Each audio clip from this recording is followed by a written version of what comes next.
Fala, fala pessoal! Espero que esteja tudo bem com vocês, hein? Chegamos, pessoal. Aula número 64, a nossa última aula teórica do ano, galera. Nós vamos trabalhar hoje um pouquinho sobre os principais problemas ambientais aqui no território brasileiro, sendo que alguns problemas nós já viemos trabalhando aí em algumas aulas aí ao longo do ano, então vai ser uma breve reprise, tá? A gente vai lembrar um pouquinho só, puxar os pontos principais aí para não ocupar muito tempo de vocês, ok? Tranquilos? Pois bem, pessoal, então vamos iniciar aqui com os problemas ambientais do território brasileiro e nós vamos começar falando pelos manguezais. Nós já tratamos sobre isso na apostila anterior, lembra disso daí? Quando nós falamos em manguezais, pessoal, nós estamos falando de um ecossistema fantástico, né? Super importante ali, praticamente é uma área de contato entre os ecossistemas terrestres e aquáticos, né? Qual que é o maior problema hoje quando nós falamos em manguezal, pessoal? Já vimos também durante as aulas, né? Ocupação irregular, como é o caso de Cubatão, em São Paulo, né? Onde se instalou aí essas favelas e palafitas, né? Se não tem ocupação irregular via favela, tem ocupação irregular por redes hoteleiras. Essas regiões de mangue, pessoal, que são no litoral, costumam ter paisagens muito belas, né? Próximas a elas, então isso valoriza a terra. Então, é muito comum o processo de aterramento, né? Jogar muita terra em cima disso daí, construir depois hotéis, resorts. Isso é muito comum, né? O que nós chamamos de especulação imobiliária, né? Se não bastasse isso, também depósito de lixo, como é o caso dessa fotografia de Recife, né, em Pernambuco, ou ainda vazamento de petróleo, como nós já vimos também em aulas anteriores da cidade de São Sebastião, aqui no estado de São Paulo, né? Onde, infelizmente, chegam a ter manchas de petróleo derivadas aí de vazamentos no seu processo de extração, certo? Outro problema, pessoal, que isso aí pega o país todo, cara. Poluição dos rios, pessoal. Nós temos uma problemática muito grande quanto aos canais hidrográficos do nosso país. Por quê? Primeiro, a gente desmata junto aos mananciais, ou seja, junto às nascentes. Cara, se você desmata junto à nascente, dá uma olhadinha nessa foto aqui, ó. É uma fotografia aérea, pessoal. Vocês vão perceber que tem uma porçãozinha ali que está com bastante vegetação. Só que do lado você tem só algumas árvores, né, que parecem ser alguns coqueiros vistos de cima. Aparentemente é um topo de morro, só que ele foi completamente devastado, né? Só sobraram algumas árvores. E vocês vão ver que tem algumas manchas aí que seriam áreas de nascentes, pessoal. Se você desmata essas áreas junto aos mananciais, você não protege essas nascentes, pessoal. Em alguns casos pode até impedi-las de existir, né? Então, desmatar junto aos mananciais, infelizmente, é uma prática muito comum nas grandes cidades, tá? Aí tá uma área meio que rural, uma área meio de campo, mas é muito comum nas cidades. Tanto é que tem aluno que acha que na cidade não tem nascente. Já teve um dia e muitas. Só que o que nós fizemos? Colocamos asfalto, colocamos concreto, perdemos esses canais hidrográficos, né? Infelizmente. Outra problemática, pessoal, despejo de lixo e esgoto, ou ainda o assoreamento. O que é assoreamento? Vamos lembrar. É quando você tem esse deslocamento de sedimentos que vão em direção ao fundo do rio. É aquela experiência que eu falei para vocês do copo com areia, lembra? Você tem lá um copo cheio de água. Se você jogar areia no fundo, 2, 3 colheres, o que vai acontecer com essa água? Vai transbordar. Com os rios é a mesma coisa. Muitas vezes, graças ao fato de não ter vegetação nas laterais, esses sedimentos acabam caindo dentro do rio. O nível dos rios vai elevar, né? Infelizmente. Em algumas regiões do nosso Brasil, pessoal, nós temos também rios contaminados por metais pesados, principalmente o mercúrio, né? Entre outros aí que são utilizados para extração mineral. Então, a contaminação por metais pesados costuma ocorrer muito em áreas de extração mineral, ok? Pois bem, pessoal, mais 2 problemas agora, ó. Um na região Nordeste e o outro na região Sul. Na região Nordeste já trabalhamos, galera, desertificação, quando nós temos essa perda da capacidade biológica e econômica dos solos, né? Você vai ter uma degradação muito feia da paisagem, como vocês podem ver por essa imagem aí, e consequente deterioração, né? Das formas de vida, né, pessoal? Quais são os fatores que vão influenciar a desertificação, que vão ocasioná-la? No caso da região Nordeste, você tem estiagens prolongadas, né? A questão climática pesa sim, queimadas. O pouco que tem de vegetação ainda é maltratada, né? Você tem uma mineração desordenada que acaba com o solo local também e uma utilização do solo muito errada pela agropecuária, seja pela monocultura, seja pelo excesso de animais em pouco espaço, o que cria o chamado sobrepastoreio ou pisoteio do gado, ok? E lá no sul nós temos a arenização, né, pessoal? Quando nós temos aí a formação de grandes corpos arenosos, graças também a uma perda de capacidade biológica e econômica dos solos, né? Não é um processo de desertificação, tá, pessoal? Para ter processo de desertificação tem que ter um clima ali mais semiárido. A arenização, no caso do sul do Brasil, ocorre na região dos Pampas gaúchos, né, lá na região da Campanha Gaúcha, e isso daí ocorre numa área de clima subtropical, mas causado principalmente graças à exploração errada e maciça do solo pela atividade agropecuária. Também pelo sobrepastoreio, né, muito animal em pouco espaço, seja pela monocultura, no caso aí da soja, ok?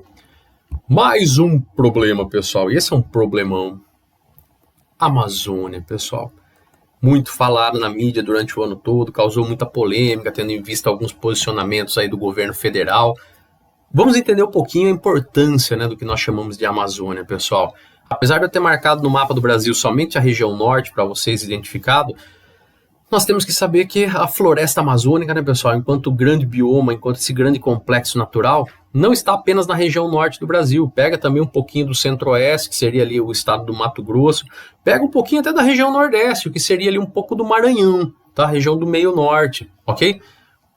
E também não pega só Brasil, pessoal. Vocês viram por esse grande mapa aí que está espalhado por vários países, ó. Tem floresta amazônica na Guiana Francesa, no Suriname, na Guiana, Venezuela, Colômbia, Equador, Peru e até na Bolívia. É que nós aqui no Brasil, né, pessoal, nós somos privilegiados, né? Nós temos aí 80% da região amazônica no nosso território, né? 80% da floresta amazônica está em território brasileiro. Isso é um privilégio, sim. Só que no território brasileiro, pessoal, chega a quase 5 milhões de quilômetros quadrados. 60% do território brasileiro é domínio amazônico, pessoal. Onde vocês estão vendo na corzinha verde aí no território brasileiro. Estão vendo aí? Domínio amazônico. Qual é a grande importância, pessoal, quando nós falamos hoje de domínio amazônico? Dá uma olhadinha nesse esqueminha aqui, pessoal. Quando nós já ouvimos aquela ideia, né, que a Amazônia é o pulmão do mundo. Calma, não é por aí, pessoal. Quando nós falamos em pulmão do mundo, nós temos que lembrar das algas, principalmente, né? Mas a Amazônia, ela tem um papel importante, sim. Por quê? Porque graças a essa floresta, nós temos uma pluviosidade considerável nessa região do Brasil, nessa região do globo, tá, pessoal? Nós temos que lembrar uma coisa, dá uma olhadinha no mapa. Tá vendo onde está escrito Equador, que seria a linha do Equador? Não estou falando do país, estou falando Equador em minúsculo, a linha do Equador. Ali nós temos a formação de uma massa de ar, que é a massa equatorial atlântica. Ela joga a umidade, pessoal, em direção ali para onde está escrito Guiana Francesa, tá? E entra ali pela Amazônia, certo? Agora, olhando no esqueminha ali de baixo, você vê ali, ó, flechinha, 50% evaporação. Estão vendo ali? Pois bem, então nós temos muita umidade que vem do oceano e isso ocasiona chuva, sim, na região amazônica. Só que a outra metade, pessoal, do vapor, da disponibilidade de vapor, vem da evapotranspiração das formas de vida vegetais, pessoal. Ou seja, a própria floresta amazônica, entre aspas, aí fabrica metade das suas chuvas. E nós temos que lembrar que a chuva amazônica não fica restrita só à Amazônia, né, pessoal? Boa parte dessa umidade, graças à circulação de ventos aí, chega até aqui no centro-oeste e aqui no sudeste, tá? Então, muitas chuvas que nós temos aí durante o período do verão é de umidade vinda dessa região amazônica, formando aí um corredor de umidade, né, da região amazônica, passando pelo centro-oeste e vindo até aqui o estado de São Paulo. Nós temos que lembrar que o estado de São Paulo, pessoal, ele é atravessado pelo Trópico de Capricórnio. O estado de São Paulo e o estado do Paraná estão muito próximos das latitudes de 30 graus. Naturalmente falando, teriam tudo para ser uma área desértica, tá? Então nós devemos muito aí da nossa dinâmica hidrológica a essas chuvas, a essa umidade que vem da Amazônia, certo? Mas o que nós estamos vendo atualmente? Desmatamento. Estima-se que entre 15% e 20%, ou seja, quase um quinto da floresta amazônica já tenha sido desmatada, pessoal. Isso é realizado basicamente por meio de queimadas. Não vão lá derrubando vegetação fácil, não. A maior parte é por queimadas. Mas espera aí, onde acontecem essas queimadas? Sempre em região dispersa, difícil localização. Lembra que nós já trabalhamos em outras aulas? O acesso, pessoal, à região norte é muito difícil. Se dá por meio de canais hidrográficos, por meio de rios, né? Você tem ali o transporte hidrográfico como sendo, hidroviário, como sendo o único viável nessa região. Então, muitas vezes é difícil chegar até o foco da queimada. tá? Esses incêndios, essas queimadas costumam ser próximas a algumas cidades, ao longo de estradas, margens dos principais rios, próximas de zonas de extração de madeira e mineração, e também em fazendas que praticam a pecuária. Ou seja, pessoal, o desmatamento via queimada se dá principalmente para abrir essas áreas para outras atividades econômicas, seja aí a extração de madeira, seja a mineração, seja a pecuária, tá? Tá, mas quais são as consequências disso? Você vai ter uma redução da evapotranspiração, não vai diminuir a quantidade de floresta, logo vai diminuir a quantidade de evapotranspiração e, consequentemente, você vai ter uma diminuição também de umidades e de chuvas. Olha o perigo, pessoal.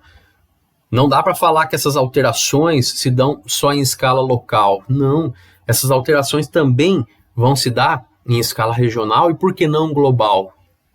Exemplo, pessoal. Se alterar a dinâmica de chuvas hidrológica da Amazônia, com certeza nós teremos uma diminuição de chuvas também aqui no Sudeste, principalmente durante o verão, que é a época que mais tem que chover aqui. Então, olha só, pessoal, como isso pode ir longe, tá? Sem contar que já vimos em outras aulas que a floresta também é ela que se autossustenta, né, pessoal? Como assim? Os solos são muito frágeis, então é ela, a própria floresta, que dá manutenção a esses solos locais por meio ali da decomposição de matéria orgânica, né? Formando aquela camadinha do horizonte O por cima, lembra disso? Pois é, se você não tiver essa matéria orgânica decomposta, você praticamente não vai ter solo viável. Se não tiver solo viável, você vai diminuir mais ainda a sua porção de floresta. Olha como uma coisa está interligada com outra, pessoal. Olha só, hein? Pois bem, um dos motivos que eu falei para vocês é a ampliação dessa fronteira agropecuária, né, pessoal? Dá uma olhadinha nesse mapa aqui, ó. Esse mapa é muito interessante, por quê? Porque ele mostra pra gente onde nós temos ali polos agrominerais, áreas de mineração, garimpo e os recursos disponíveis na região norte. Estão vendo ali? Agora veja uma particularidade, ó. Olha no mapa aí, ó. Viram que eu tracei aqui? Viram que eu tracei aqui? Quando nós falamos de ampliação da fronteira agropecuária, significa, pessoal, que essas atividades ou os grupos que praticam essas atividades estão avançando em direção ao interior da floresta, pessoal. Estão devastando cada vez mais por meio de queimada, por meio de desmatamento ilegal, certo? E lógico que tudo isso é movido a interesses, pessoal, tá? Só para vocês terem uma ideia, ó, essa região amazônica, nós temos uma concentração fundiária gigantesca, pessoal. Metade das terras pertence a 1% dos donos, dos proprietários. Olha que louco, cara. Metade das terras já distribuídas ali com devidos donos na região amazônica, principalmente nessa região que vocês estão vendo próximo às flechinhas aí, metade das terras pertence a 1% apenas dos proprietários, ou seja, uma concentração fundiária gigante. Nós temos sim uma grande extração de madeira, porque se extrai a madeira primeiro para depois praticar pecuária, para depois praticar a mineração. É um processo, né, pessoal? É uma fase. Nós temos muitos projetos minerais, como vocês viram aí nesse mapa, pessoal, projeto de garimpo, tá? E muitas vezes em reservas indígenas. Nós temos várias reservas indígenas, pessoal, onde não poderia ocorrer esse tipo de atividade. Mas ocorre, por quê? Prestem atenção nesse detalhe, ó. A região norte do Brasil, ela concentra 18% das concentrações de ferro, pessoal, do minério de ferro. 97% da bauxita, minério do alumínio, pessoal. Praticamente toda a produção de alumínio do Brasil está aí nessa região norte do Brasil, no estado do Pará, na região ali de Oriximiná. Lembra disso? Vale do Rio Trombetas. 48% do manganês, quase metade do manganês brasileiro está nessa região. E 77% da cassiterita, pessoal. 3/4 da cassiterita, que é esse minério aí do estanho, né? De onde nós podemos tirar o estanho. Tudo isso daí na região norte do Brasil, galera. Então os interesses lá são difusos, são muito fortes, são muito significativos, e eu acho que essa informação a respeito dos recursos mostra muito por que isso, né? Nós temos muitos recursos, isso porque eu nem falei dos recursos naturais no sentido de material biológico das plantas, dos animais, que também vem sofrendo uma biopirataria gigante nessa região, né, pessoal? Também nessa região, uma coisa que vem ajudando muito, pessoal, no processo de desmatamento, de ampliação de fronteiras agropecuárias, são os grandes projetos hidrelétricos, né?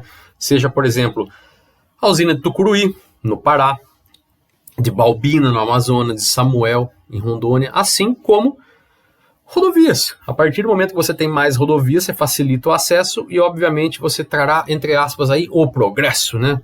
Vem com essas rodovias mais pessoas, mais grupos empresariais atrás de desenvolver as suas atividades econômicas e, consequentemente, perseguir os seus lucros. O melhor exemplo disso, pessoal, é essa região aqui que eu já trabalhei com vocês em outras aulas também. É o projeto Grande Carajás, que eu acabei de delimitar para vocês agora. Imagine o quanto que já teve de impacto nessa região, pessoal, a começar da onde você tem as jazidas minerais. Tá vendo ali, ó? Tá vendo a área que eu delimitei? No canto esquerdo, tá vendo? Canto inferior esquerdo. É a Serra dos Carajás, uma área que já sofreu um impacto gigantesco e vem sofrendo ainda por causa da mineração, certo? Para essa mineração ocorrer, pessoal, para esses projetos realmente conseguirem se desenvolver, nós tivemos aí, ó, a criação, a construção da hidrelétrica de Tucuruí, que eu apontei para vocês aí no mapa. Para isso teve que ter um represamento, cara. Onde tem esse represamento, que são muitas centenas de quilômetros, você perde toda a forma de vida vegetal e animal, né? Você tem uma área alagada, certo? Se não bastasse isso, uma estrada de ferro, pessoal, a estrada de ferro dos Carajás, que liga a Serra dos Carajás até o Porto de Itaqui, em São Luís, sem contar aí as rodovias, né? A maior que cruza aí todo o mapa aí é a rodovia transamazônica, mas nós temos várias outras, como, por exemplo, a Cuiabá-Santarém, nós temos ali a Belém-Brasília, né? Mas a principal, aquela que corta no sentido aí, pessoal, de leste a oeste, ou seja, no sentido aí horizontal, é a rodovia transamazônica, que trouxe com ela muita ampliação de fronteira agropecuária e muita devastação, ok? Agora vamos partir, pessoal, para a região centro-oeste do Brasil, onde nós temos mais uma área problemática aí, ó, que é o chamado Pantanal. Olha ele aí, pessoal, destaquei no mapa para vocês, estão vendo? Aí eu só mostrei o Pantanal no território brasileiro, né, pessoal? Mas nós temos que lembrar que o Pantanal, moçada, ele também ocupa uma porção aí, pode olhar no mapa maior, ó, enquanto bioma, ele ocupa uma porção da Bolívia, ele ocupa uma porção do Paraguai, né? Só que é muito comum na Bolívia e no Paraguai receber o nome de Chaco, né? Em alguns locais eles chamam de Chaco, mas é Pantanal, né, pessoal? Para nós aqui, fica, se você observar bem naquele mapinha pequenininho, tá vendo ali, ó? O mapa Pantanal bioma, olha lá embaixo o mapinha pequenininho da América do Sul. O Pantanal, ele fica bem no meio, pessoal, da América do Sul, bem na porção central, tá? Mais de 240 mil quilômetros quadrados, ou seja, uma área considerável, uma área de uma riqueza natural muito grande, tem uma concentração faunística, né, pessoal? Você tem ali muitas espécies, uma variedade de espécies, número de indivíduos por espécie muito grande, então você tem uma área com uma vegetação fantástica, uma área com formas de vida animal fantástica também, uma biodiversidade super considerável, né? Por quê? Porque o Pantanal, pessoal, funciona como uma ligação entre as bacias amazônica e a bacia do Prata. Estão vendo ali que eu acabei de mostrar para vocês no mapa agora? É uma área de ligação, ou seja, espécies podem ter acesso de uma bacia para outra, de uma grande região natural para outra, por meio do Pantanal. Por isso que os autores são enfáticos em dizerem que o Pantanal é um corredor biogeográfico, ou seja, formas de vida podem transitar entre a grande bacia amazônica e a grande bacia platina, passando aí pelo Pantanal, certo, pessoal? Uma área, como vocês podem ver aí, pessoal, do Brasil Central, dominada pelo clima tropical típico. Só para vocês lembrarem, aí está um climograma do tropical típico. Nós temos um verão úmido, certo? Ó, destaquei para vocês no climograma, vai de outubro aí até março, é onde nós temos as chuvas, e temos um inverno seco, né, pessoal? Um inverno de estiagem que vai de abril a setembro aí no meio do ano, certo? O Pantanal é alagado o ano todo? É uma grande planície alagável o ano todo? Não, pessoal, é só na época do verão, né? Na época do verão você tem essas planícies que acabam todas ficando alagadas aí, como vocês podem ver, né, pessoal? Já no inverno você tem estiagem, essas águas dos rios, principalmente aí os Rio Paraguai e alguns tributários aí, o nível acaba baixando, você tem ali uma área normal, mas boa parte do ano é uma área de planície alagável, tá? O que nós temos enquanto problemas lá, pessoal? A ação do homem lá, infelizmente, está sendo predatória, né? Estamos tendo assoreamento de rios, graças à mineração principalmente, está desprotegendo ali regiões de margens de rios, então mata ciliar ali está sendo devastada, você tem o assoreamento, sedimentos caindo no fundo dos rios. Como já falei para vocês, uma mineração desenfreada, lembrando que nessa região do complexo do Pantanal, nós temos ali o maciço do Urucum, que é uma área de extração mineral. Está meio desativada ainda, mas o garimpo ilegal ainda come solto, tá? Assim como também, pessoal, é uma área de expansão agrícola, então você tem utilização de agrotóxicos. Esses agrotóxicos acabam contaminando não apenas o solo, mas também as águas dessa região. E caça e pesca predatória vem sendo observado também já há algum tempo nessa região, nesse bioma único que nós temos aqui no Brasil, tá? Único, porque não se compara a nenhum outro bioma do território brasileiro, e isso vocês já devem ter visto já na disciplina de biologia, certo? Ok, galera? Pois bem, vamos agora falar um pouquinho da Mata Atlântica, pessoal. Quando nós falamos de Mata Atlântica, nós estamos falando de um patrimônio nacional e mundial. Já é declarado, já, tá? É considerado um hotspot. O que é isso? Um ponto quente. O que é um hotspot? Trabalhamos algumas aulas atrás, pessoal. São áreas ali de elevada biodiversidade, né? Tem muitas formas de vida, né? A vida se manifesta de muitas maneiras, só que vem passando por um estágio avançado de degradação e requer, sim, o máximo de cuidado possível, ok? O máximo, galera. Dá uma olhadinha nesse mapa do Brasil aí, tá vendo? As áreas clarinhas, pessoal, é onde você podia encontrar a Mata Atlântica ainda. As áreas escuras é onde existe hoje. Ou seja, hoje nós não temos nem 7% de toda a Mata Atlântica que um dia houve no território brasileiro, pessoal. Menos de 7% da Mata Atlântica restou. Acho que por isso que vocês percebem aí a urgência de ser delimitado como um hotspot, né, um ponto quente que precisa realmente de muita atenção, ok? Vamos lembrar, moçada, o Brasil começou a ser colonizado por essa região, pela região litorânea, né? Esse é um dos fatores pelos quais a Mata Atlântica foi mais devastada. Foi o primeiro bioma a ser devastado, certo? Tá aí uma fotografia da chegada de Cabral em Porto Seguro, né, pessoal? Uma ilustraçãozinha para vocês só se recordarem. O Brasil foi descoberto, né, pessoal? O Brasil começou a ser colonizado pela região litorânea, onde nós tínhamos exatamente a Mata Atlântica. Então esse é um fator que ajuda a entendermos o seu processo de devastação, certo? Quando nós falamos de Mata Atlântica, pessoal, nós temos que entender que há uma grande biodiversidade. E essa mata ela pode se apresentar de algumas maneiras diferentes. Por exemplo, como floresta tropical, como mangue. Sim, o mangue também se enquadra aí na maior parte do litoral brasileiro como um tipo de vegetação que compõe a chamada Mata Atlântica. A mata de araucária, muito concentrada ali no estado do Paraná, Santa Catarina, pessoal, também é considerada uma mata atlântica, tá? Olha só que maluco, hein? Muitos alunos não sabiam disso. E os campos de altitude, né? Encontrados ali muito na Serra da Mantiqueira, na Serra do Mar, por exemplo, em regiões mais elevadas aí do sudeste brasileiro. Tudo isso daí entra no grande complexo chamado de Mata Atlântica, certo? Não precisa nem falar da importância, né, pessoal? Uma biodiversidade gigante. Ela ocupa, ou pelo menos ocupava, o chamado domínio dos mares de morros, né? Lembra disso? Os domínios morfoclimáticos do professor Aziz Absaber? São áreas de morros elevados, pessoal. Lembra os morros mamelonares, né? Desgastados pela erosão? Pois bem, pessoal, é uma área elevada, então logo tem a formação de muitas mananciais, né? Muitas nascentes de rios. Nós vimos aulas atrás. Muitos rios importantes, como o Tietê, como o Piracicaba, como o Rio São Francisco, entre outros, nascem nessa região dos mares de morro.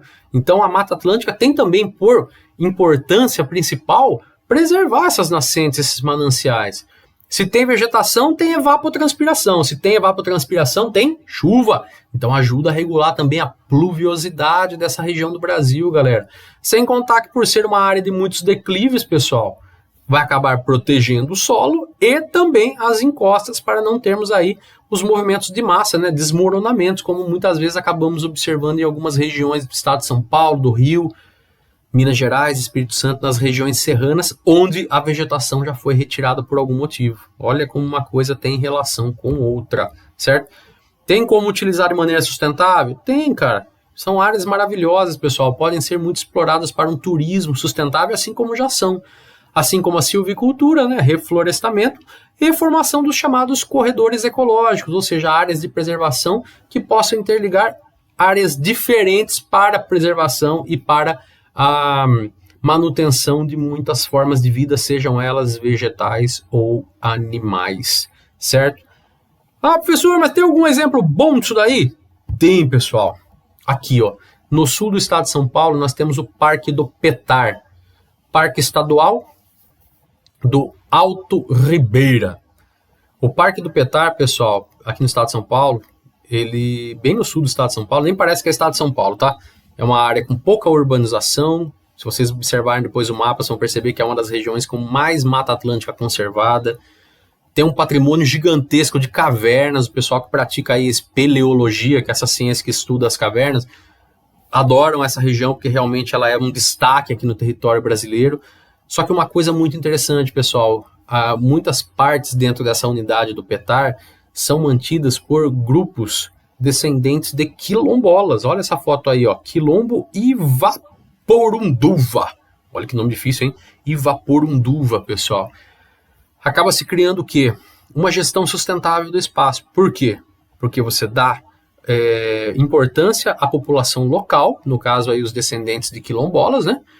E você tem uma preservação ou uma conservação maior, né, dessa vegetação. A partir do momento que aceita atividades humanas, né, pessoal, não entra aí como preservação, né, entraria aí como conservação, né?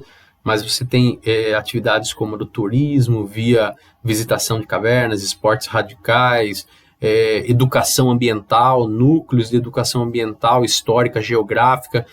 Tem como fazer a coisa diferente, pessoal, só que isso depende muito de vontade política, é um jogo de interesse, não deixa de ser, tá? Então é difícil essa manutenção aí, sempre esses povos estão alertando para essa dificuldade, mas quem puder visitar o sul do estado de São Paulo, o Parque do Petar, vale muito a pena. Maravilhoso. Só quem já foi lá para falar o quanto é bonito. Ok? Moçada, agora chega. A aula já foi cumprida até demais. Tem uma leitura também considerável na apostila dessa parte da aula aí, mas vocês vão ter tempo para fazer isso daí. Fiquem tranquilos. Qualquer dúvida me procura no chat aí, vamos conversando. Falou! Abraço, moçada. Até a próxima!